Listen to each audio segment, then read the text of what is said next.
boa noite. Eu sou o William Galvão e começa agora o Jornal da Justiça desta segunda-feira, 21 de agosto. Supremo forma a maioria para invalidar a ampliação de impedimento de juízes. Para a corrente majoritária, a regra do novo Código de Processo Civil ofende o princípio da proporcionalidade.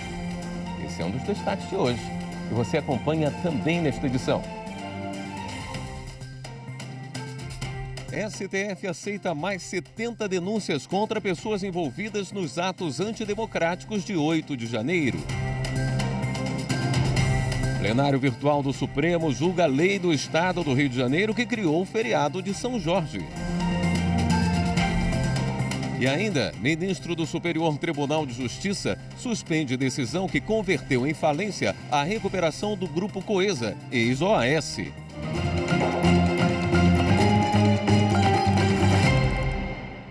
O Supremo Tribunal Federal aceitou mais 70 denúncias apresentadas pela Procuradoria-Geral da República contra acusados de envolvimento nos atos golpistas de 8 de janeiro. Os procedimentos investigativos de relatoria do ministro Alexandre de Moraes foram instaurados para apurar a responsabilidade dos autores intelectuais e das pessoas que instigaram os atos e dos executores materiais dos crimes.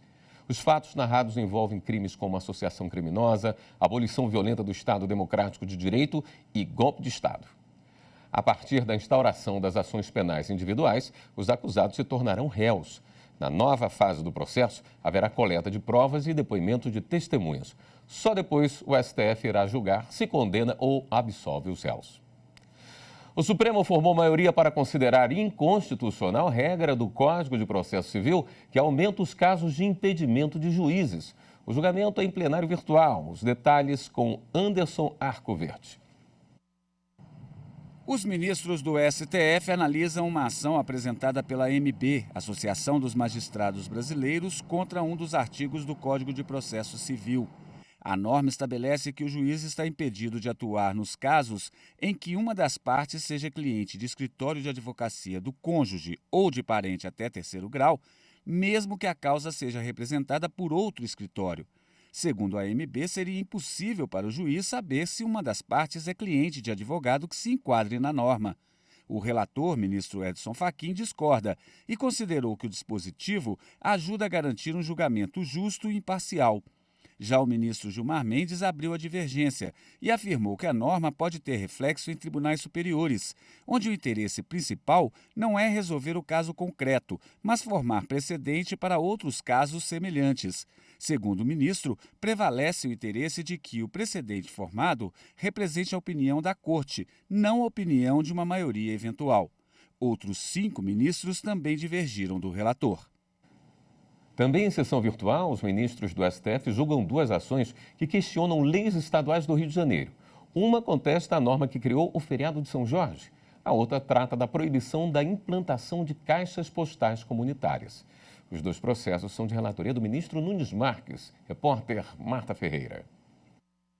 Em algumas comunidades populares ou em áreas de difícil acesso, onde não existam endereços residenciais, os moradores recorrem às caixas postais comunitárias. No ano 2000, uma lei do Rio de Janeiro estabeleceu que essas caixas postais deveriam ser substituídas por carteiros para que a entrega da correspondência fosse domiciliar. Essa lei foi questionada no Supremo Tribunal Federal pelo Procurador-Geral da República, alegando que cabe à União manter o serviço postal e o Correio Aéreo Nacional. Sendo assim, não caberia aos Estados-membros dispor sobre o serviço postal, senão quanto a questões específicas e mediante autorização veiculada em lei complementar nacional, como previsto na Constituição, o que não seria o caso em discussão.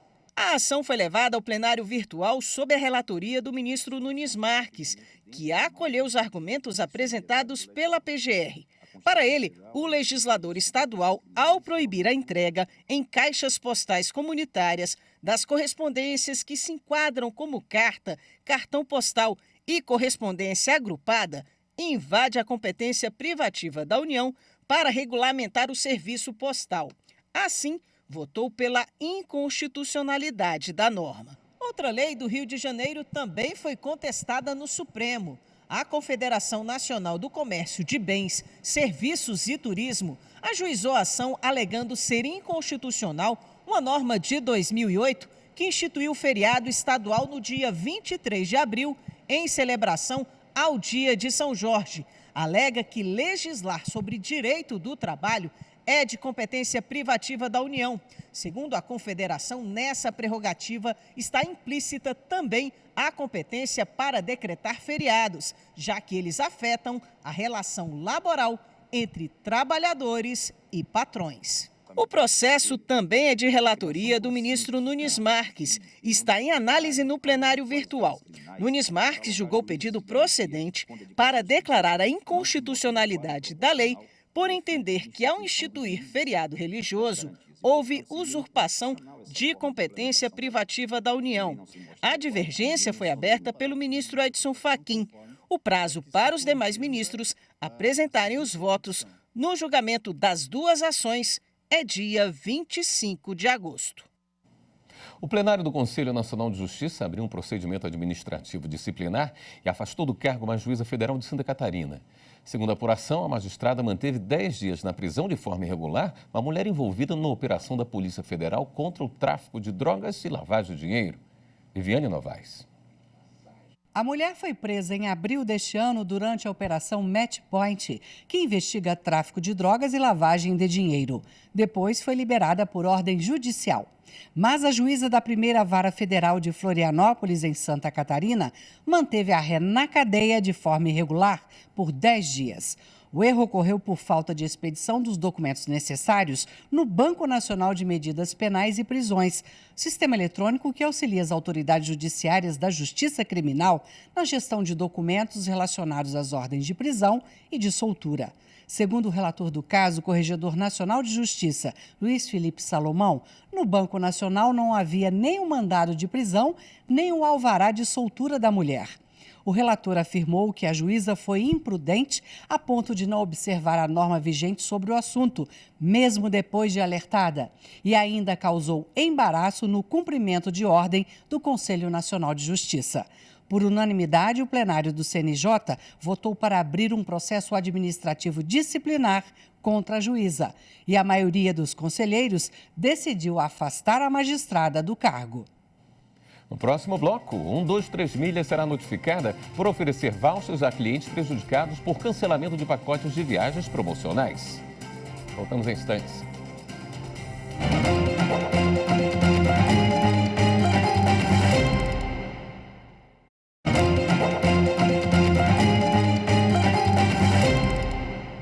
Em Minas Gerais, ministros do Supremo Tribunal Federal visitaram as instalações de uma unidade da APAC, que é a Associação de Proteção e Assistência aos Condenados, na cidade de Santa Luzia.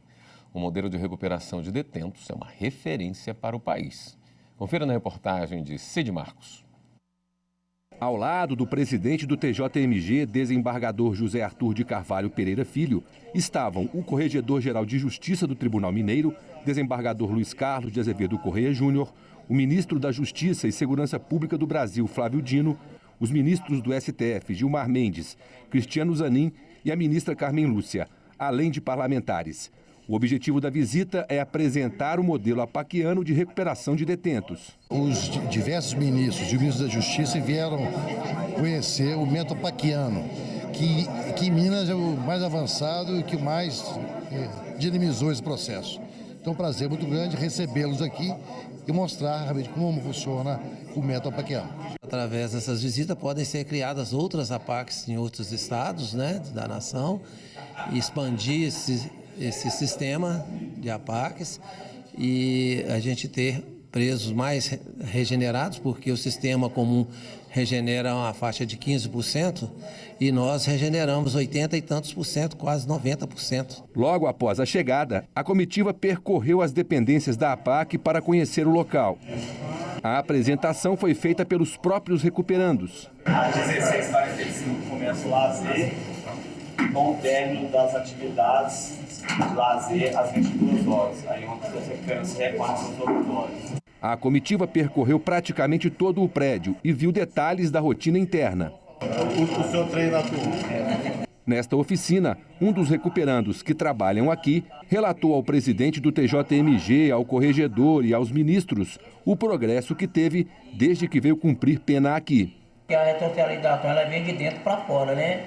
Então, para mim sair mudado, eu tenho que mudar o meu modo de pensar, o meu modo de agir, o meu modo de falar, para mim poder chegar lá na sociedade e a pessoa ver que na APAC funciona também. É um momento único, né, na história das APACs, recebendo um número grande de autoridades, uma importância nacional muito grande, e isso leva o nome de Minas Gerais e também o método da APAC para todo o Brasil. É uma oportunidade de mostrar a eles não apenas um sistema humanizado de cumprimento de pena, mas um sistema que cumpre rigorosamente a lei de execução penal, um sistema que dá oportunidades a todos aqueles que foram condenados pela justiça e precisam cumprir a sua reprimenda, oportunidades também deles trabalharem, deles estudarem, deles se capacitarem profissionalmente, restabelecerem vínculos familiares, desenvolverem a espiritualidade.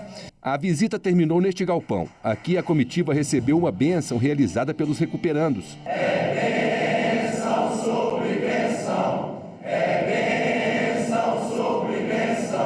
Em seguida, os recuperandos ouviram os discursos das autoridades, como o da ministra do STF, Carmen Lúcia. O exemplo que Cristo deixou não é da queda, é da possibilidade de levantar. A visita durou pouco mais de 1 hora. Todos nós somos aqui muito mais reflexivos e muito mais pensativos sobre a necessidade de reforma do sistema penitenciário. Temos discutido muito essas questões no Supremo Tribunal Federal. Certamente é fundamental que haja uma perspectiva de recuperação e aqui nós vemos um todo integrado. As pessoas pagando as suas penas, cumprindo as suas penas, mas também se recuperando e se profissionalizando. Nós conhecemos a experiência da APAC, acreditamos nela. Minas Gerais lidera essas experiências, temos mais 8 estados com a APAC, inclusive o nosso estado, Maranhão. Vamos inaugurar uma muito em breve na cidade de Timon. E é um método vitorioso na medida em que custa menos e produz bons resultados. Então foi uma visita de reafirmação da importância das APACs como um dos caminhos para enfrentar essas dificuldades atinentes ao sistema penitenciário. O Ministério da Justiça vai notificar a agência de viagens 123 Milhas. Na última sexta-feira, a empresa anunciou a suspensão de pacotes e passagens da linha promocional para os meses de setembro a dezembro e que ressarciria os clientes prejudicados com voucher para aquisição de outros produtos da empresa. Segundo o Ministério, esse tipo de reembolso é ilegal, como mostra a repórter Amanda Mustafa. Johnny comprou passagens para assistir a um show em Brasília. Agora, a assessora parlamentar que mora em Recife corre o risco de não poder viajar. Agora, me vejo nessa situação, tendo que ver outra forma de ir e também de acionar, né? Porque tudo isso foi um esforço feito para me dar de presente por conta do meu aniversário ser em outubro. Aí, agora, a situação é essa. Espero que haja uma resolução bem breve. Dione está entre os milhares de consumidores que viram a expectativa de um momento de lazer se transformar em preocupação e prejuízo. Em comunicado geral no site, a 123 Milhas informou que suspendeu todos os pacotes e passagens da linha Promo contratados para o período de setembro a dezembro deste ano. A empresa não informou o número de clientes prejudicados, mas a linha Promo corresponde a 7% dos negócios. A 123 Milhas afirmou que vai devolver integralmente os valores pagos pelos clientes por meio de vouchers acrescidos de correção monetária de 150% do CDI, acima da inflação e dos juros de mercado, para a compra de passagens, hospedagens e pacotes da própria empresa. De acordo com as informações da 123 Milhas, não há opção de ressarcimento em dinheiro. Para o Ministério da Justiça, a modalidade de venda de passagens por meio de transferência de milhas adotada pela empresa precisa seguir o Código de Defesa do Consumidor. E ela não pode impor aos clientes que o reembolso de viagens seja apenas por voucher. O O Ministério da Justiça informou que a Secretaria Nacional do Consumidor vai notificar a empresa para explicar os cancelamentos dos pacotes e orienta aos consumidores lesados a fazer registro na plataforma consumidor.gov.br, criada pelo governo para auxiliar a população na solução de problemas em compras pela internet. Para o advogado especialista em direito do consumidor, Saulo Magalhães, a prática de reembolso adotada pela 123 Milhas é abusiva e a empresa deve ser responsabilizada. É algo que é definido exclusivamente pela empresa e não há uma balança entre direitos, tanto da empresa como do consumidor, o que torna isso uma cláusula abusiva. Segundo ele, caso o consumidor queira acionar a empresa na justiça, é importante guardar documentos que comprovem o dano. Precisa ter os comprovantes de pagamento de compra dessas passagens com a 123 Milhas e todos os outros comprovantes de gastos que ele eventualmente perdeu em virtude da não ocorrência da viagem. Se ele, por exemplo, precisou comprar uma nova passagem, ele precisa ser restituído dessa nova passagem. Ou gastos com hospedagem, se eventualmente ele não conseguir, de fato, se deslocar até o local da viagem, e todos esses gastos que ele comprou de hospedagem previamente, né, que ele comprou de hospedagem, transporte e outros gastos já contratados, ele precisa ter os comprovantes de tudo isso para receber, para pleitear isso em juízo. A Quarta Vara da Justiça Federal em Pernambuco recebeu uma denúncia do Ministério Público Federal contra 10 pessoas pelo desvio de mais de 6 milhões de reais. Repórter Madeleine Machado. Foram mais de 6 milhões de reais liberados pelo sistema SESI em Pernambuco para a realização dos projetos Relix Pernambuco 2014 e 2017. Sem que fosse realizada avaliação financeira, pesquisa de mercado ou acompanhamento da execução financeira orçamentária do projeto, possibilitando o desvio dos recursos por meio da utilização de empresas de fachada. A denúncia foi apresentada pelo Ministério Público Federal em decorrência da Operação Fantoche. De acordo com as apurações, as irregularidades ocorreram em seleções e contratos envolvendo o Grupo Empresarial da Aliança Comunicação e Cultura.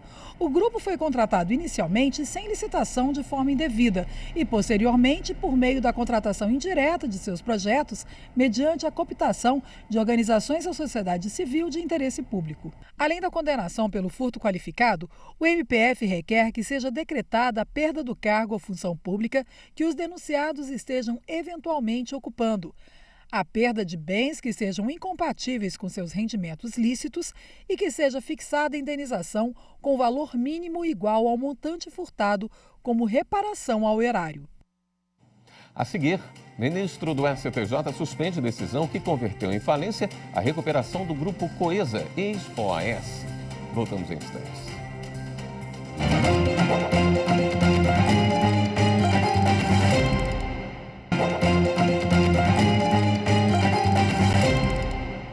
O ministro do Superior Tribunal de Justiça, Humberto Martins, suspendeu a decisão que converteu em falência a recuperação do Grupo Coesa, ex-OAS. Kátia Gomes. As empresas da Coesa, desmembradas do grupo OAS, tiveram a recuperação judicial convertida em falência no mês de junho, a partir de acórdão do Tribunal de Justiça de São Paulo. A decisão levou em conta a suspeita de fraude e esvaziamento patrimonial. Ao pedir no STJ a concessão de efeito suspensivo ao recurso especial, o Grupo Coesa alegou que a decretação de falência desconsiderou o fato de a construtora estar operante com a geração de ao menos 20 mil empregos diretos e indiretos. O relator do caso no STJ, ministro Humberto Martins, suspendeu a decretação de falência até o julgamento do mérito pela Corte. Segundo o ministro, o acórdão do Tribunal Paulista teve como base o recurso de apenas um credor contra a aprovação do plano de recuperação judicial do Grupo Coesa. Para Humberto Martins, em análise preliminar, não houve respeito ao contraditório e à ampla defesa na decisão que reverteu os efeitos do plano de recuperação aprovado pela maioria dos credores. Ele também destacou que atividades da Coesa chegaram a ser encerradas para efetivar a falência, o que evidencia a necessidade de atribuição do efeito suspensivo ao recurso especial do grupo. Começou hoje no Superior Tribunal de Justiça a terceira edição do projeto Imersão, Precedentes na Prática. Uma parceria institucional do Supremo com o STJ, o projeto reúne representantes dos Tribunais de Justiça de Alagoas, São Paulo, Mato Grosso do Sul, Goiás, Tribunal Regional do Trabalho da 7ª Região, TST e TRF da 4ª Região. O evento vai até o dia 24 de agosto, promove visitas técnicas para o compartilhamento de projetos, além de incentivar estratégias de colaboração entre os tribunais de maior impacto processual do país, o que contribui para o aperfeiçoamento do sistema de precedentes qualificados. Em evento da Justiça Federal, o advogado-geral da União, Jorge Messias, defendeu a nova lei de licitações. O repórter Wesley McAllister traz os detalhes. O advogado-geral da União participou do 2º Simpósio de Licitações e Contratos da Justiça Federal, realizado pelo Conselho da Justiça Federal, o CJF, em Brasília. No evento, Jorge Messias ressaltou o importante papel da recém-implementada nova Lei de Licitações e Contratos, Lei número 14.133 de 2021, como instrumento para resolver um dos maiores desafios enfrentados pela administração pública brasileira no que trata de compras e contratações públicas. A nova lei de licitações e contratos abre oportunidades para aprimorar o sistema de compras públicas, por meio do fortalecimento dos mecanismos de probidade e do estabelecimento de novas ferramentas institucionais para fomentar o aumento da eficiência administrativa e a inovação tecnológica. Segundo o advogado-geral, esse é um instrumento ímpar para a administração pública que tem agora a chance real de superar um dos principais gargalos que historicamente tem impactado o setor. Na ocasião, Messias falou do guia criado pela AGU para orientar gestores públicos de todo o país em procedimentos de contratação e que, em breve, também haverá uma versão do guia focada em obras e serviços de engenharia indispensável para administradores públicos na orientação e segurança de prevenção de riscos, além de agilizar os processos licitatórios e contratações diretas, resultando em economia de tempo e recurso. O documento será lançado em novembro próximo, em parceria com o Ministério da Gestão e Inovação, INSS, MEC e FNDE. Uma ação itinerante da Justiça Eleitoral atendeu eleitores da aldeia de Aramirã, no Amapá. Rimac Souto. Foram 2 dias de atividades na aldeia Aramirã. A equipe do projeto Cidadania e Inclusão AIAMPI desenvolveu ações de treinamento e interação com a urna eletrônica, já que uma análise verificou um aumento no tempo de votação desse grupo de indígenas nas eleições de 2022. Esse TRE é muito importante, está compartilhando com nós, chegando aqui na aldeia, conversando com nós, dialogando com nós. É isso que nós queremos e assim nós avançaremos em nosso Brasil. Além do treinamento, a zona eleitoral responsável pela ação realizou serviços de alistamento, revisão e regularização do título. Presidentes dos tribunais regionais eleitorais de todo o país se reuniram no Espírito Santo nesse fim de semana para mais uma edição do COPTREL, o Colégio de Presidentes dos TRS. Mariana Fabre. Vitória, no Espírito Santo, foi a sede do 82º Encontro do Colégio de Presidentes dos Tribunais Regionais Eleitorais. O evento reuniu os presidentes de todos os TREs do país na última semana. Durante o encontro do COPTREL, o Corregedor-Geral Eleitoral, ministro Benedito Gonçalves, foi homenageado com a Medalha do Mérito Eleitoral, ministro Carlos Augusto Aires de Freitas Brito. Estou verdadeiramente emocionado e honrado ao receber esse reconhecimento, que é um testemunho do trabalho árduo e da dedicação à justiça eleitoral em parceria com todos vocês que nunca me faltaram.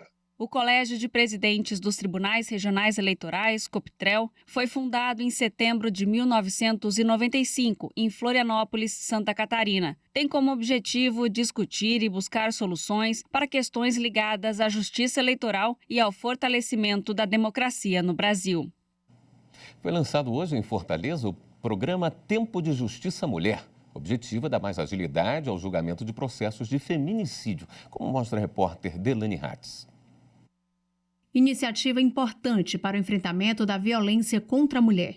O programa Tempo de Justiça Mulher é uma parceria do Tribunal de Justiça do Ceará com os governos federal e estadual, Ministério Público e Defensoria Pública para garantir o acompanhamento dos processos de feminicídio, desde a fase de inquérito até o julgamento. O presidente do TJCE, desembargador Abelardo Benevides Moraes, considera essa união de esforços imprescindível para um poder judiciário cada vez mais atuante. Porque sozinho, nem nós, nem o Executivo, nem o Ministério Público, nem a polícia consegue resolver ou pelo menos mitigar. Então nós estamos todos unidos, uma plena união nesse sentido, cada qual na sua seara, desde o início, lá no aparelho policial, a PEFOF, Ministério Público, Judiciário, todos atuando nesse propósito. A proposta no Tempo de Justiça Mulher é estabelecer ações conjuntas no monitoramento de crimes dolosos relacionados ao gênero feminino. A busca pela celeridade desses processos que envolvem o feminicídio é um dos eixos deste programa. A ideia é que o julgamento seja realizado em até 400 dias. Na ocasião, ainda em alusão ao Agosto Lilás, a ministra das Mulheres, Cida Gonçalves, anunciou a construção de mais 3 unidades da Casa da Mulher Brasileira no interior do Ceará. Nós precisamos ter um mínimo de condições para dar um bom atendimento qualificado para essas mulheres. E a Casa da Mulher Brasileira tem esse conceito. Além da iniciativa do governo federal, o Ceará conta com 3 casas da mulher cearense em cidades do interior para o atendimento humanizado às mulheres em situação de violência. O Jornal da Justiça fica por aqui. Boa noite, até amanhã.